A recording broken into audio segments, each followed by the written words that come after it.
Ok, bonjour à tout le monde.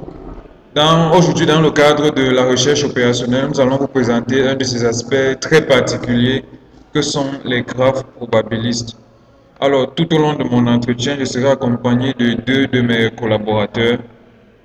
Voici comment l'exposé va se présenter. Nous allons d'abord vous présenter une définition et une généralité sur les graphes probabilistes. Ensuite, nous allons vous montrer un problème et voir comment modéliser ce problème avec les graphes probabilistes et voir comment la résolution devient ainsi plus aisée. Et enfin, nous allons faire une implémentation dans un langage de programmation très connu, notamment ici le Java. Alors déjà, c'est quoi un graphe probabiliste? Comme son nom l'indique, c'est déjà un graphe, c'est-à-dire un ensemble de nœuds et d'arcs interconnectés.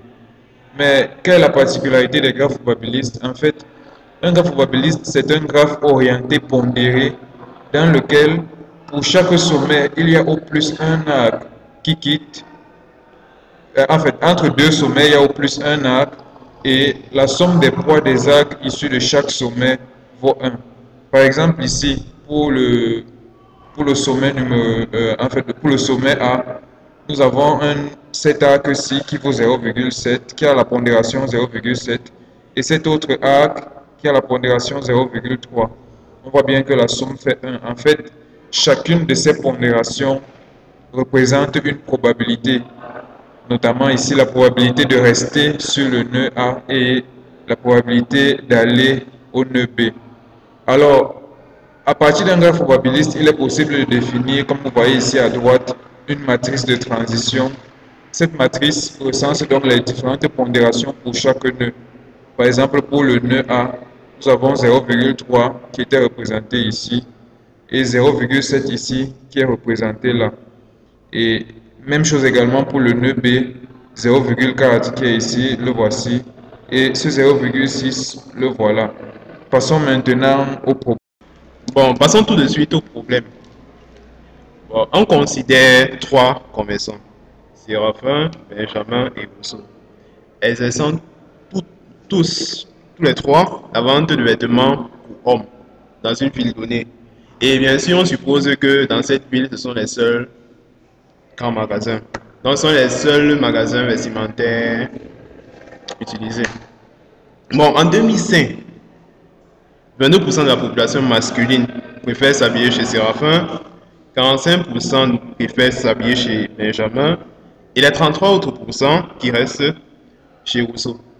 Une étude menée auprès des trois magasins montre que après chaque année, 30% des clients de Benjamin l'abandonnent au profit de Rousseau et 15% chez Séraphin.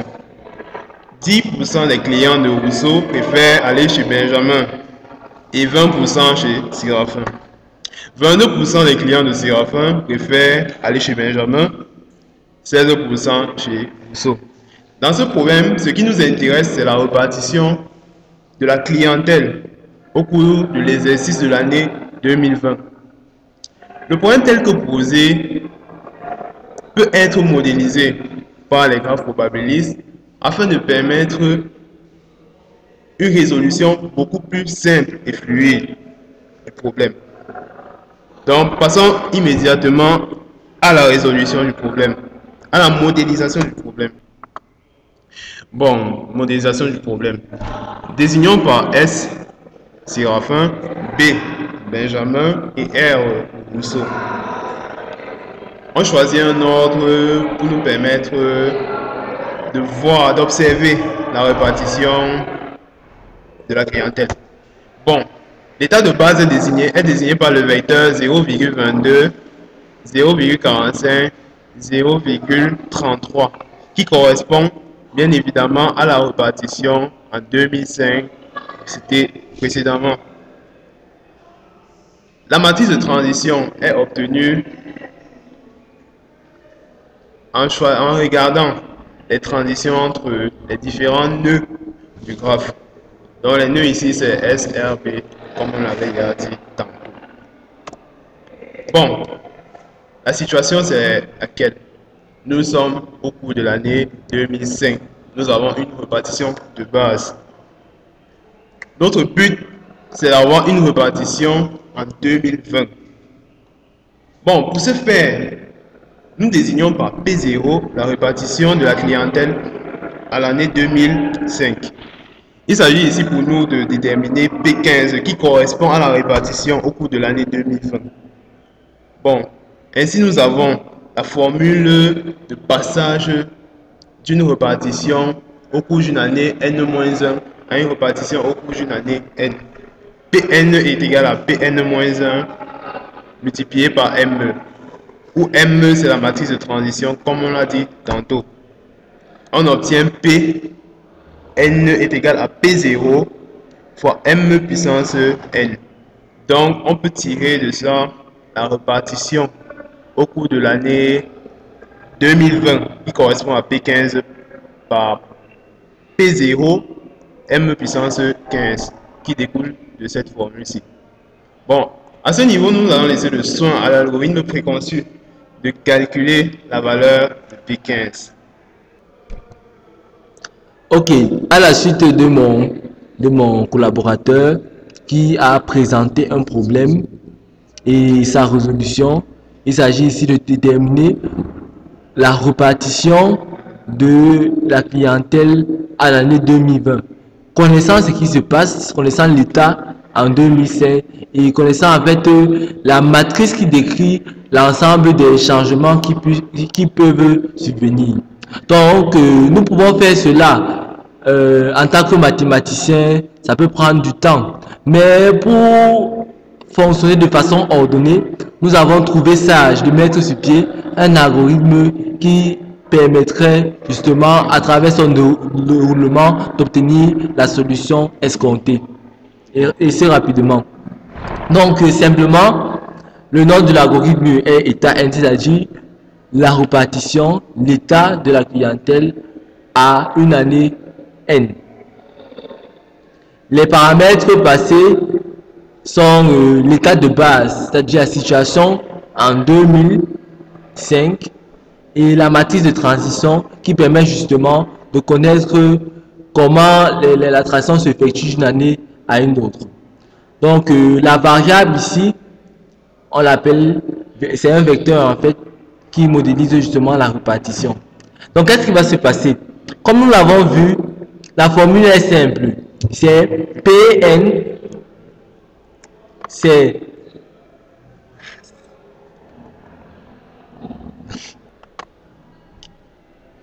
donc, comme nous l'avons vu, c'est P15 qui est égal à P0 fois M exposant 15. C'est-à-dire, en fait, on va faire un produit, n'est-ce pas, 15 fois le produit de l'élément précédent fois M.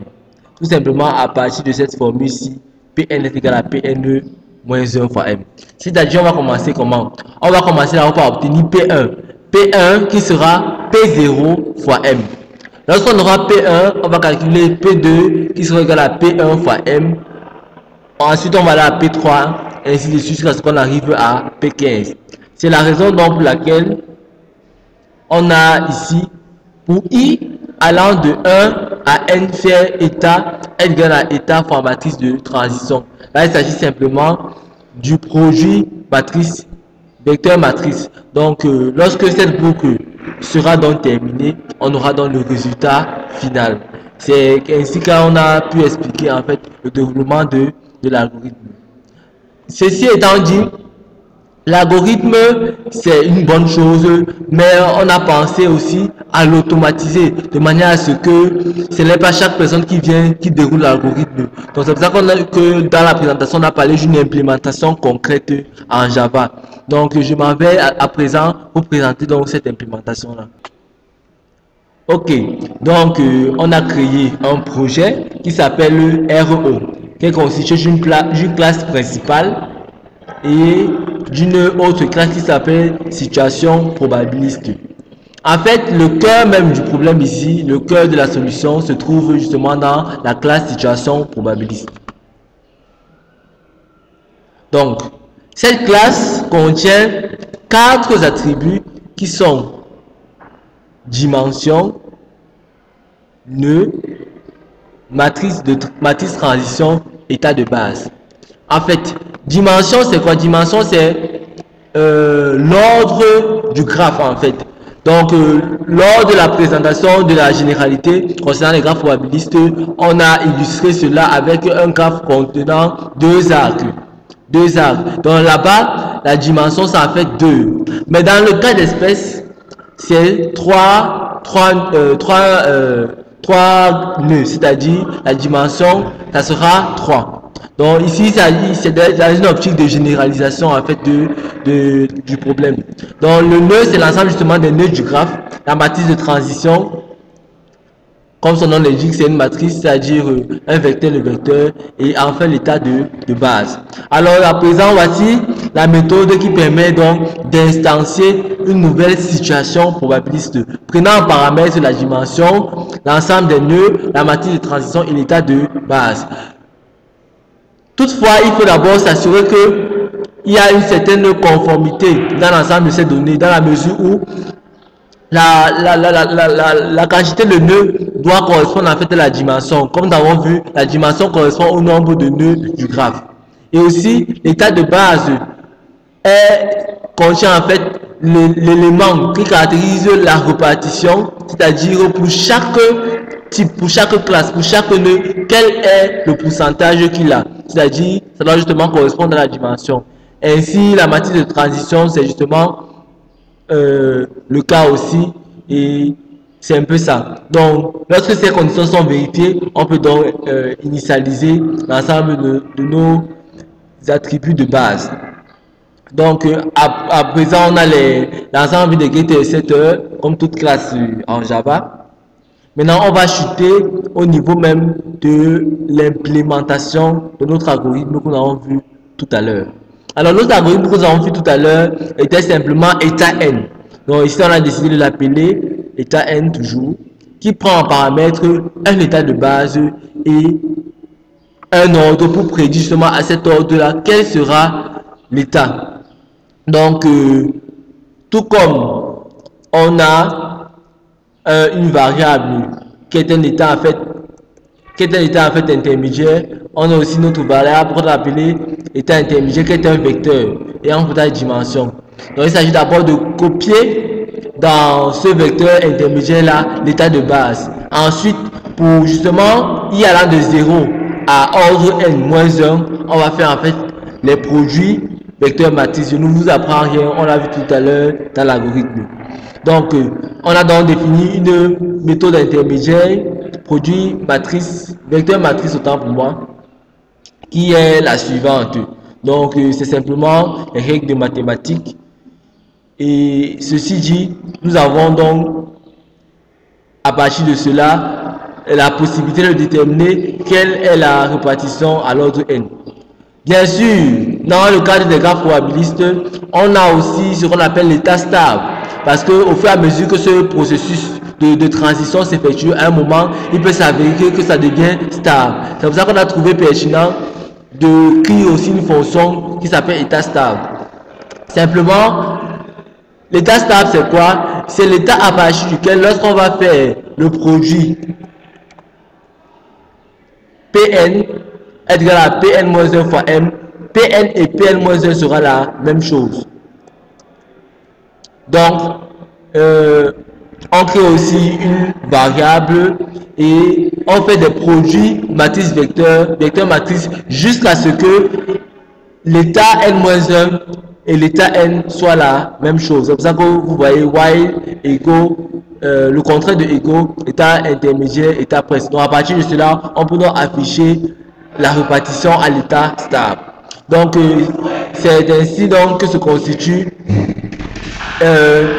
la classe situation probabiliste. Maintenant donc, on l'a conçu, les questions justement qu'on l'utilise de façon concrète. Alors, dans notre cas d'espèce, on avait donc un ensemble de nœuds qui était SBR. La matrice de base qui était 0,62, 0,22, 0,16, ainsi de suite.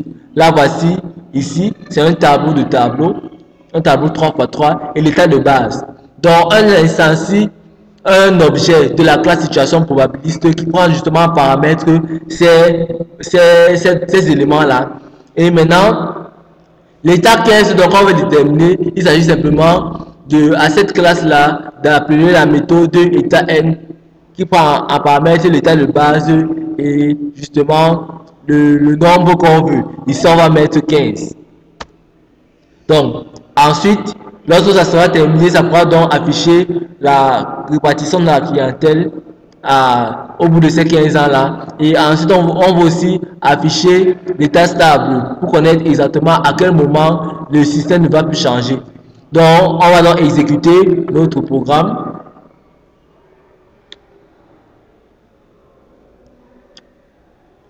Voilà. Ça a pu donc se terminer. Et nous voyons donc que la répartition de la clientèle dans les différents magasins, respectivement chez Séraphin, Benjamin et Rousseau, est de 32,30%, etc. 25, 23, 42, 46 chez Rousseau. Donc, nous voyons justement que ça a changé parce que au départ, c'était 22%, 45% et 33%. Maintenant, ça a totalement basculé. On se demande bien où M. Benjamin est parti. Mais bon, l'état stable, justement, c'est l'état à partir duquel le système ne va plus changer. Et notre formation a nous dire justement que c'est à partir de 21 ans plus tard, c'est-à-dire en 2026, que l'état ne pourra plus changer, la répartition sera la même. Et à ce moment-là, les répartitions seront 32, 30 et etc. Donc, c'est donc, à partir de cela, on dit donc que en 2020, Séraphin aura ce pourcentage de clients, Benjamin et Rousseau. Donc, il peut justement, à partir de cela, prendre des mesures pour améliorer, n'est-ce pas, la probabilité que leur clientèle demeure. Voilà. Et l'état stable, c'est en fait ça. Donc, ceci dit, on a atteint notre objectif qui était de résoudre ce problème. Donc, nous pouvons donc dire que à l'année 2020, la répartition sera 32%, 25% et 43%. Donc, nous avons donc ainsi terminé la présentation des graphes probabilistes.